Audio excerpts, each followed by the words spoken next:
Have you ever gone back to school as an adult? Yep. I did that in my early 30s. I was a brand new dad. My wife and I had a beautiful baby boy named Phil. It was 1987. And I had this feeling that if I was going to contribute to a decent standard of living, I had to go back and finish my degree. And there were a lot of problems with me growing up in school. I got through high school, I got the 2-year degree at Merritt College, and at that point I was 21 years old and I said, basta. And in Italian that means enough. And I hit the workforce. So when I enrolled in the University of San Francisco in 1989, I was completely out of my element and nervous.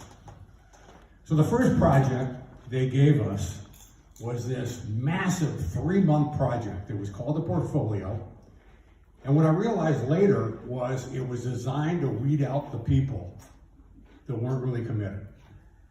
Well, I was committed, and with the help of a study buddy, one of the other students who had his own challenges, we both got each other through the program, through that portfolio.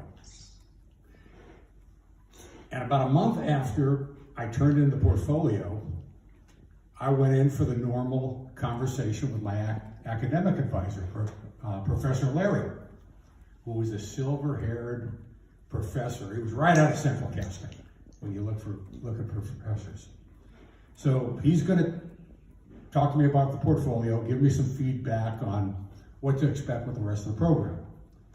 Well, I get in there, I sit down, and he says, Mr. Today, I want to commend you.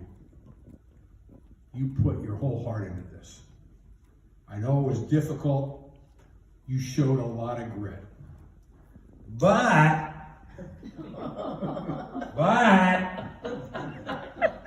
your writing skills, and this is not an offense. You know, when somebody says this is not an offense, it's going to be offensive. Right. They're just not up to the standards that are going to get you through this rigorous program. So I'm going to tell you, in my professional opinion, it would do you well to withdraw from the program. It's going to save you a lot of time, money, and grief. And I said, I understand your experience, I understand your professionalism, but I have to tell you, I'm not going to withdraw. I told my family I was going to do this. I told my boss I was going to do this. I've got a 2-year-old son who, he doesn't realize what I'm doing, but this is going to be something we talk about for the rest of our lives. I'm not going to withdraw.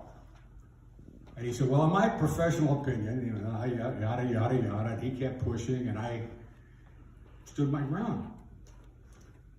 And I just told him that I'm going to take this one class at a time, and we're going to figure this out. And I took what my study buddy Tim said and took it like gospel. And he said, what you need to do is you need to get to know your professors, get to know their office hours, and if you don't understand something, ask them. That's what they're there for. And that changed my life, because when I was a kid in school, if I didn't understand something, my focus would be gone. I'd zone out and just daydream the rest of the day. And then what Tim said was, and don't be afraid to ask a stupid question. And that changed my life too. So I realized there were 2 types of people. There's people that are really good at academics and they just go into school and they do really well. But they're not as valuable as the people that ask the stupid questions, and I was really good at that. Because have you ever been anywhere, at work, at school, or anywhere, and you had a question, and you said, you know, this is a stupid question I'm not going to ask? Well, I was the person sitting next to you that asked that question. And when the professor gave the answer, cleared it up, you gave a sigh of relief, because I was the one that asked the question. So I get through the program, and now we're fast forwarding, and it's January 1991, and we're at St. Ignatius Church